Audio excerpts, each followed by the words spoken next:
Hello, and welcome to my craft room. I thought it was our hobby room. This is my Barbie Dream House. I created this in college as a part of a project where you had to take something from Habitat for Humanity and make it into something new.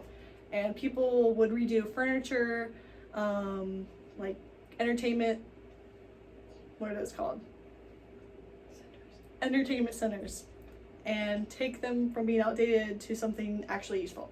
Well, I have always been obsessed with dollhouses, and I obviously love Barbies. So I wanted to make my own dollhouse finally, because I wanted to do this my entire life. And I seized the opportunity. I found 2 pieces of wood at Habitat for Humanity, and they became the basis for this. And then around my college campus, I found other pieces of board because I worked in maintenance and I saw trash all the time, so I would take it for myself. Anyway, so the dollhouse has been complete for 3 years, like the shell of it, and the furniture and other little things inside I've added to along the way. So I will take you on a tour of the rooms. Welcome to the bathroom. We're starting here because it is the least furnished room in the whole house and therefore the most boring right now. It is the only floor that is lacquered, I think this is. These are all made out of popsicle sticks. All the floors in the entire house are made from popsicle sticks. And I obviously could not recycle those because I'm not waiting around for people to finish, you know what I mean, I'm not digging that out of the trash. So these were bought new for this project. Eventually I plan to put a bathtub in here, toilet, sink, obviously. I don't know what I'm going to make these things out of exactly yet, or exactly what they're going to look like. I know I'm probably going to change the color of the walls and try to make tiny tiles. We'll see when that happens. This is the room that's highest on my priority list right now, but I do have little ideas for it. I know it'll look cute one day, just not right now.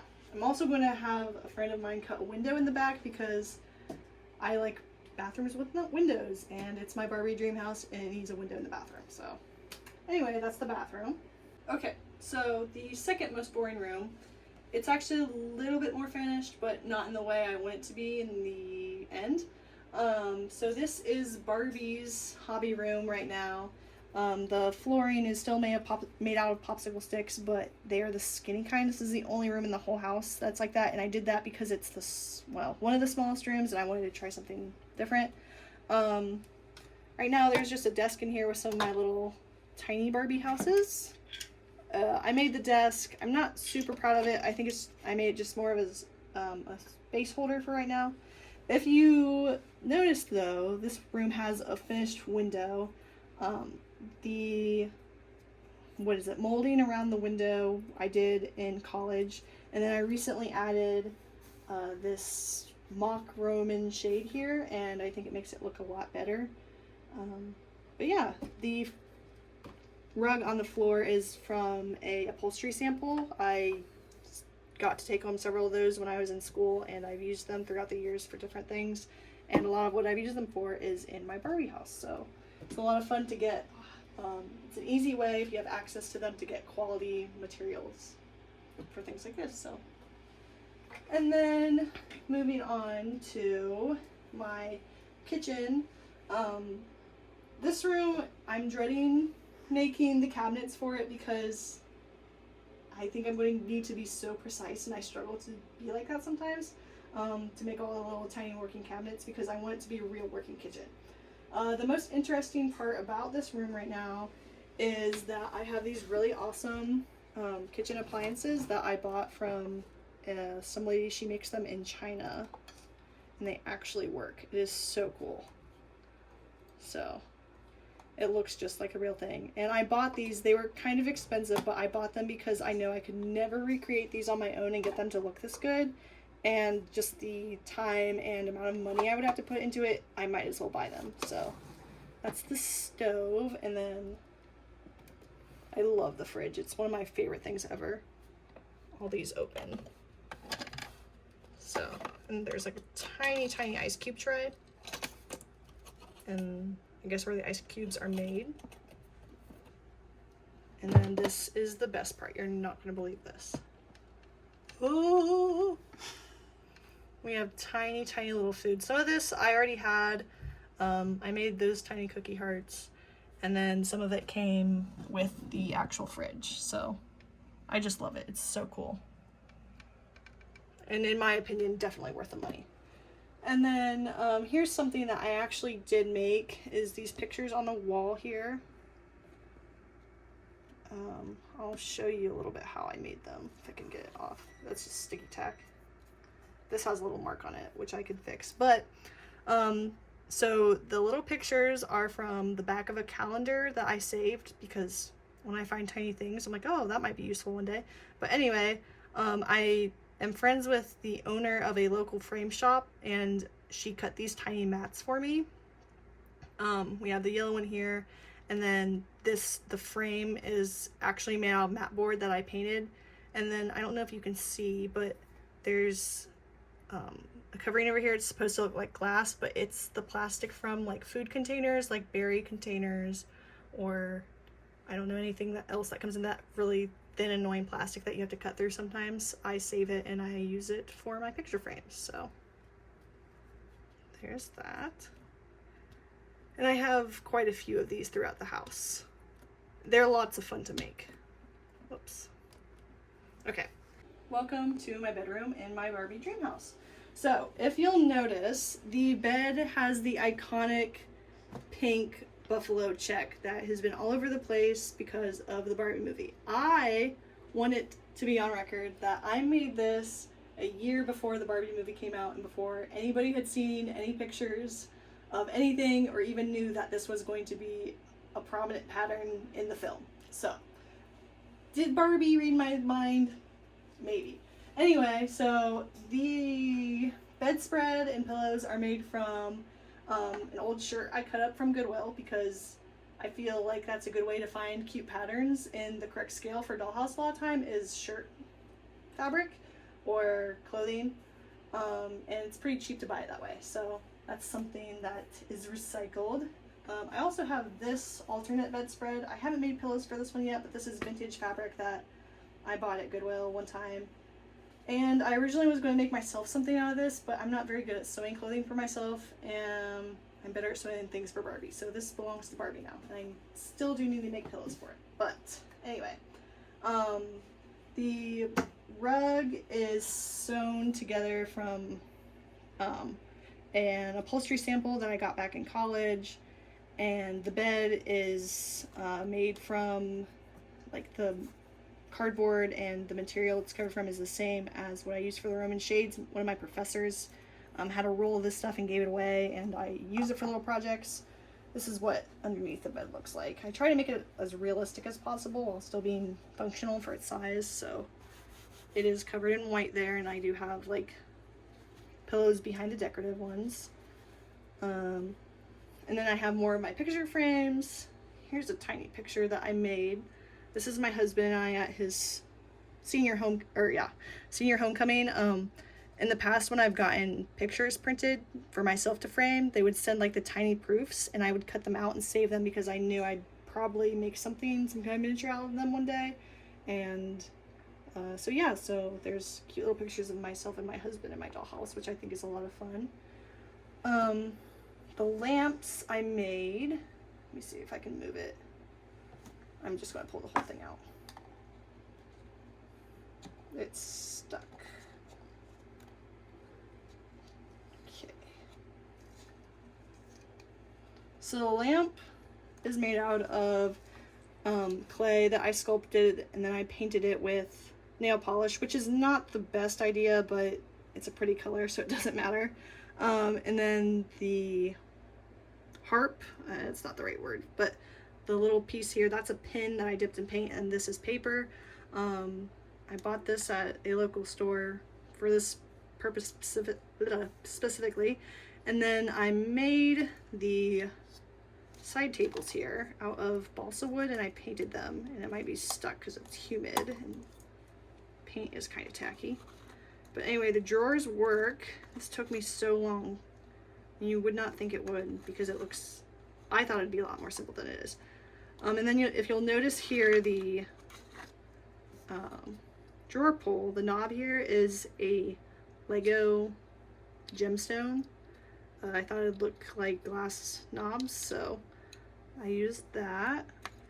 And then down here, that little plant, my exchange student from Thailand sends us Christmas gifts every year, and one time she included tiny plants for me. So I guess she must have known that I loved miniatures even back then. So let me stick that back there very carefully.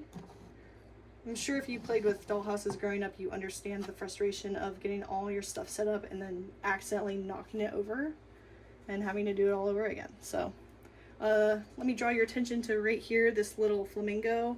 My mom found that in a gravel parking lot one time and gave it to me for my dollhouse. So I think eventually the people in your life know you well enough that when they're outside and they spot trash that looks like you would enjoy, they give it to you, that's how you know you've made it, I guess.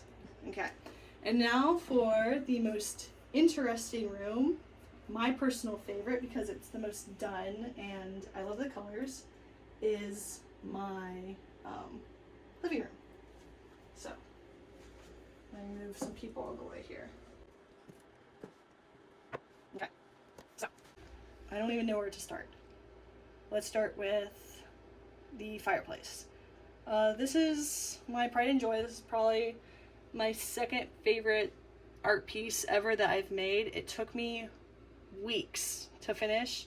And this isn't the first one I made. I made a fireplace before using similar methods, but it was not as realistic and I wanted it to look better. So I created this one. It is made from cardboard and lots of tiny cut up egg cartons. Yeah, egg cartons for the brick because egg carton looks like it has a similar texture to brick. So I built the structure and then I covered it with, as you can see here, all the brick pieces. And then I painted the brick red because I wanted it to kind of look like the paint was peeling off in the end, or you know, that flaky like white, but you can still see the red underneath. Well, I made the grout and I made it out of baking soda, white paint, and glue, and I was putting it in between all the bricks here with a tiny paintbrush, and it was taking forever, and I was like, oh my gosh, this is so annoying. So I thought, hey, what if I just cover the entire structure with this stuff? It might look like paint. Well, it did, and I like how you can still see the texture of the brick, and the baking soda adds to that as well. And then you can kind of see the variation of the brick colors underneath because I did variegate the paint a little bit, and I think that really helps to add to the realism. And then the mantle itself is balsa wood I got from Hobby Lobby. I might eventually stain it, I'm not sure. And I have more tiny pictures. This is me and my husband at his senior prom. It's my senior picture. That's a chapstick cap, and I made a tiny plant and then tiny seashells. And then of course I have more of those little frame pictures made out of the actual mat board I was talking about earlier. This couch I made about a year ago. It's based kind of on the let me think of his name. I think it's Jason Adler. Back in the 2000s, did a collaboration with Barbie and made a couple furniture pieces, and they're super cute and realistic for the scale. And I think I remember seeing it when it came out. I don't know if I saw it in person or just pictures of it, and I wanted it, but I was too young back then. I didn't really, you know, when you're a kid, you don't have a lot of your own money and the ability to go buy things. I wanted it, but I didn't get it, and now it's super expensive. So this is kind of my version of it. It's made from foam that I cut and glued together, and then it's upholstered with a corduroy skirt I got at Goodwill. And then this right here is another upholstery sample. I think it makes for a great throw. And this little pillow here is also made from an upholstery sample back from college. Like I said, I saved these things for years until I found use for them.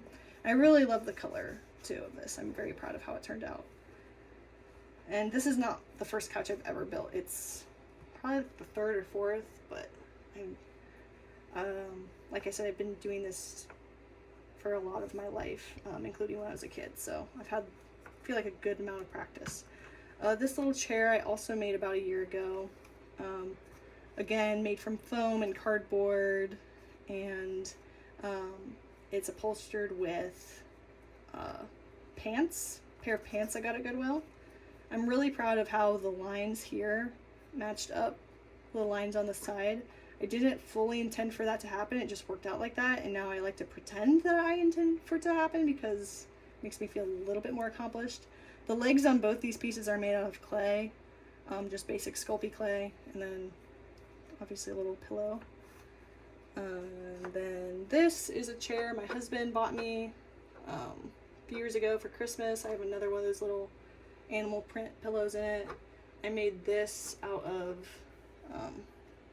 some twine and hot glue. Hot glue is my best friend. Let me stick that back under there. And then this is the most recent thing I've created for the house. It's kind of rickety. It's supposed to look like a glass top side table. It's made from the same kind of plastic I use in my pictures. And these are skewers, like for grilling your food, and string that I've had forever. I made this lamp. I love this lamp. I love making tiny lamps. This is the cap off a soap bottle that I saw at my mom's house, and I replaced the lid with something else and stole this so I wouldn't have to wait till she finished the glue.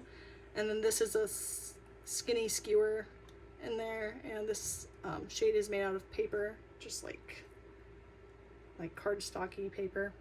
And then I have more pictures, tiny pictures that I made tiny frames for. That's me with some of my art at my local fair. And then there's me and my husband, my senior prom. So if you can tell, I printed out pictures of us several years ago and haven't printed out any yet, or any since. That's why I don't have any more updated pictures. They're all like from high school and things like that. And then I made this tiny book. The cardboard is made from, or the cover is made from cardboard from a sunscreen bottle. And then this is just regular, like heavyweight craft paper. And this is another tiny little plant from my exchange student. Let me set that back here. And then the final thing I'm going to talk about is the rug. So the rug is just a sample from, it's an upholstery sample again. This one is current though.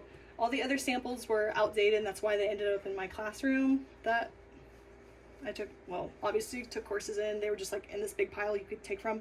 This is a current sample from Fabric-Cut. I got it because I have access to samples because I do work as an interior designer. And I saw this sample at my boss's office, and I was like, oh my gosh, the second I saw it, I knew it would go so well in my living room as a rug because I just thought it went so well with my couch. And I feel like I was right. And I'm really proud of it because I posted it on my Instagram story and Fabric-Cut reposted it. So anyway, it's called Prom Stripe, if anybody's interested in recreating it for your dollhouse or whatever you may need. So one thing I forgot to mention about this dollhouse, which makes the design unique to me that I've seen so far, is that it actually comes apart from being 2 stories and fits together like a trunk. So if you had a tall enough bed, you could stick it under there, or maybe a large closet. It's not super practical for the way I use it and the size of my apartment right now, but one day it'll come in handy. But anyway, let me kind of describe to you how this works. I'm not going to show you because it's annoying to move. But anyway, so you can see here it has these latches, and they correlate with one another, and then these handles. And the handles is so you can carry it and maneuver it a little bit easier. And here, this, you can see here how it has this angle here, and the bump out and everything. So if you take this top piece off and turn it around, so it faces, the openings are facing each other, you can slide them together and then latch it together. So it's just one big piece, like I said, like a trunk. So that's, I think it would be more practical in a smaller scale. With Barbie scale, it's just a little bit too large to really fit under your furniture, or I don't know where you'd even store it. I more did it as I don't know, something cool I thought of, and it's unique to have a dollhouse that collapses in such a way. Like I said, I've never seen anything like it. So that's something else that makes my dollhouse unique to me. So anyway, thank you for watching the tour of my homemade DIY recycled Barbie Dream House. I intend to continue adding to it and hopefully filming some of the process and sharing that with whoever might find it interesting. So if you enjoyed, let me know, and I appreciate your viewership.